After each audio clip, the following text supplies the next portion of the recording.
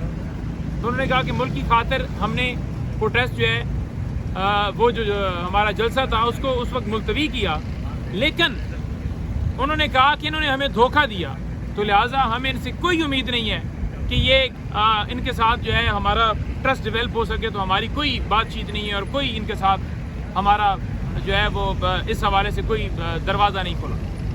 تو لہٰذا یہ چیز بھی خان صاحب نے جو بات کی اس سینس کے اندر اس وقت بھی کی تھی کیونکہ خان صاحب نے سمجھا کہ ہم بات کریں گے اور آئین اور قانون کے اندر رہ کے کریں گے اور کریں گے اس لیے کہ ملک کے اندر قانون اور آئین کے مطابق ملک چلے. تمام ادارے اپنی جورسڈکشن کے اندر یعنی کہ بات کے اندر بھی مقصد یہی تھا کہ تمام ادارے جورسڈکشن میں رہیں. اس کے علاوہ تو کوئی نہیں ایسی بات تھی کہ عمران خان نے کہا کہ میں ڈیل کر کے باہر بھاگنا چاہتا ہوں جو ایک پراپیگنڈا کیا گیا جی دیکھیں اسٹیبلشمنٹ سے ہی بات کرنا چاہتا ہوں. تو یہ خان صاحب کا موقف ہے. آخر میں یہ کہنا چاہوں گا کہ خان صاحب کو آج بکس لے جانے کے اوپر بھی پابندی لگائی گئی ہے. آج ہم نے ان سے یہ کہا کہ کتابیں جو ہیں وہ کیونکہ خان صاحب نے کہا کہ 21 گھنٹے جو ہیں وہ کتابیں ہی پڑھنی ہوتی ہیں اور تو کوئی ایکٹیویٹی نہیں ہوتی. تو وہ نہیں چاہتے کہ خان صاحب کا ٹائم پڑھنے میں مصروف ہے بلکہ وہ چاہتے ہیں کہ مینٹلی طور پر انہیں ٹارچر کیا جائے. 12 استدعا کی اور ان کے بچوں سے مہینے میں ایک دفعہ بات کرائی گئی ہے. حالانکہ جج نے بار بار حکم دیا ہے کہ ہفتے میں ایک دفعہ ہو. نہ سیاسی لوگوں سے نہ بچوں سے جو اس کے مطابق وکلاء کو گیٹ پر اسی طرح سے آج بھی ہمیں 2 گھنٹے روکے رکھا اور ساتھ ایسوسیٹ نہیں لے جانے دیے جا رہے. حالانکہ ہائی کورٹ نے کہا ہے کہ ساتھ آپ کے باقی جو ہیں وہ ایسوسیٹ بھی جا سکتے ہیں. تو ہائی کورٹ کے حکم کو تو مانے نہیں جا رہا. اور جو اسپیکر اس نے خط لکھا ہے کہ جناب آپ سپریم کورٹ کا حکم نہ مانیں اور یا جو ادھر بیٹھ کر PMLN کے رہنما کہہ رہے ہیں یا وہ عرفان قادر وہ کہہ رہے ہیں. تو یہ ساری چیزیں آپ دیکھ سکتے ہیں کہ یہ کس طرح اداروں کی پامالی چاہتے ہیں, اداروں کی تضحیق چاہتے ہیں. یہ نہیں چاہتے کہ عدلیہ جو ہے اس کے فیصلے جو ہیں ان کے اوپر عمل کیا جائے بلکہ یہ کہتے ہیں کہ ہماری رائے کے مطابق یہ فیصلہ نہیں ہے تو لہٰذا ہم نے نہیں مانا. خان صاحب نے کمشنر راولپنڈی کی بات کی ہے. اس کے بعد میری یہ بات ختم ہو جائے گی. انہوں نے کہا ہے کہ کمشنر راولپنڈی اس کو آج تک سپریم کورٹ کے اندر قاضی فائز عیسیٰ صاحب نے کیوں پروڈیوس نہیں کیا جب اس نے کہہ دیا کہ ہم نے PTI کے امیدواروں کو 70 ہزار سے ہرایا جو 70 ہزار سے جیتے ہوئے تھے. تو کمشنر راولپنڈی کو سپریم کورٹ میں نہ لے جانا یہ واضح ثبوت دیتا ہے کہ آپ گناہگار ہیں جو وہ ٹھیک کہہ رہے ہیں. اگر آپ سچے ہوتے جو اس نے کہا کہ کمشنر راولپنڈی اور چیف جسٹس اور جو چیف الیکشن کمشنر ہے یہ دونوں انوالو ہیں, اگر آپ سچے ہوتے تو انہیں بلاتے اور ان سے گواہی لیتے. آپ نے اس لیے نہیں بلایا کیونکہ یہ ڈاکے کے جو ڈالا گیا اس کے اوپر آپ نے پوری پشت پناہی کی. Thank you.